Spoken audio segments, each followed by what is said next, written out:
مکے میں رہنے والے باہر سے آئے ہیں یا ویسے مکے میں رہتے ہیں، ان کے لیے طواف جو ہے افضل ہے، یاد رکھو۔ یعنی عمرہ کرنا مسجد عائشہ سے یا جیرانہ سے، اس سے زیادہ طواف افضل ہے۔ کیا مانا کہ جتنی مثلاً 3 گھنٹے لگتے ہیں عمرے میں، لیکن تم 3 گھنٹے طواف میں لگاؤ، زیادہ ثواب۔ اس کی وجہ ہے کہ طواف میں تم کعبے کے قریب رہو گے، عمرے میں تو دور جاؤ گے نا کچھ دیر کے لیے، اس لیے۔ اور دوسری وجہ یہ ہے کہ طواف کا حکم قرآن میں ہے،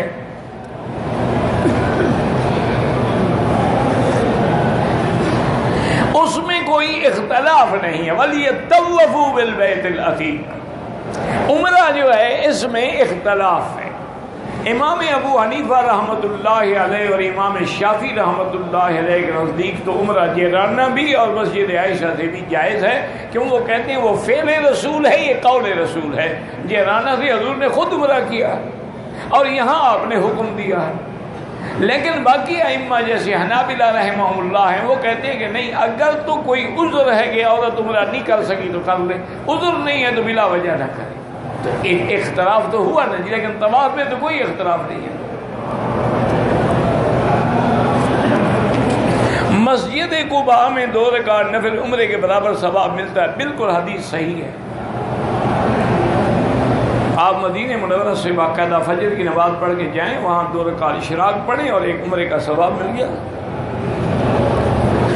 تو قیامت کی یہ نشانیاں ہیں جس سے ہم گزر رہے ہیں، حضور نے فرمایا، اور جتنی چھوٹی نشانیاں ہیں وہ گزر گئی ہیں، اب بڑی نشانیاں باقی ہیں کہ صفا کی پہاڑی سے ایک جانور نکلے گا جو باتیں کرے گا، اور دجال ظاہر ہوگا، یاجوج ماجوج نکلے گا، حضرت عیسیٰ اتریں گے۔ یہ بڑی علامتیں، چھوٹی تو ساری پوری ہو گئی ہیں۔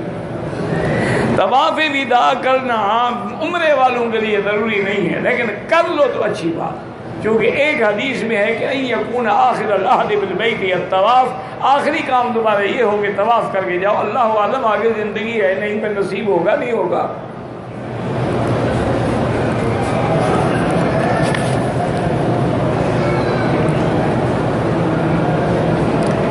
صورت میں آیا سیدھا ہے، رکوع میں کرنا ہے یا سیدھا ہے تو سیدھا کرو گے، رکوع میں کیا مطلب؟ میں نے صبح کو طواف کر لیا، میرا آخری طواف تھا، آج ہم نے جانا ہے، اب یہ طواف الوداع ضروری نہیں عمرے والوں کے لیے، تو خامخواہ پہ کیوں پریشان ہو رہے ہو؟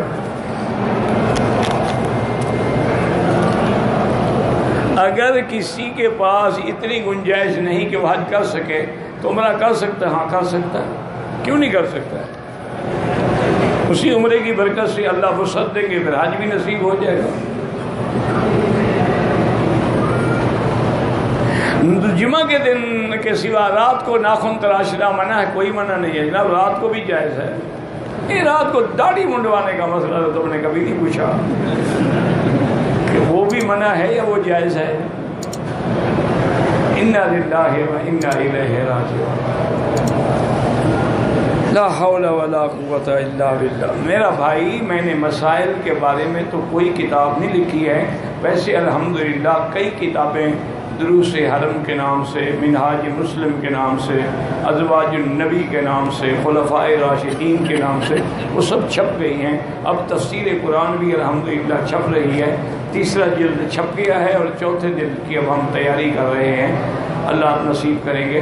تو بہرحال آپ ایسا کر سکتے ہیں کہ اور CD وغیرہ لے لیں، انہی میں سوال جواب بھی ہوں گے، سوال جواب کے لیے الگ کتاب کوئی نہیں ہے۔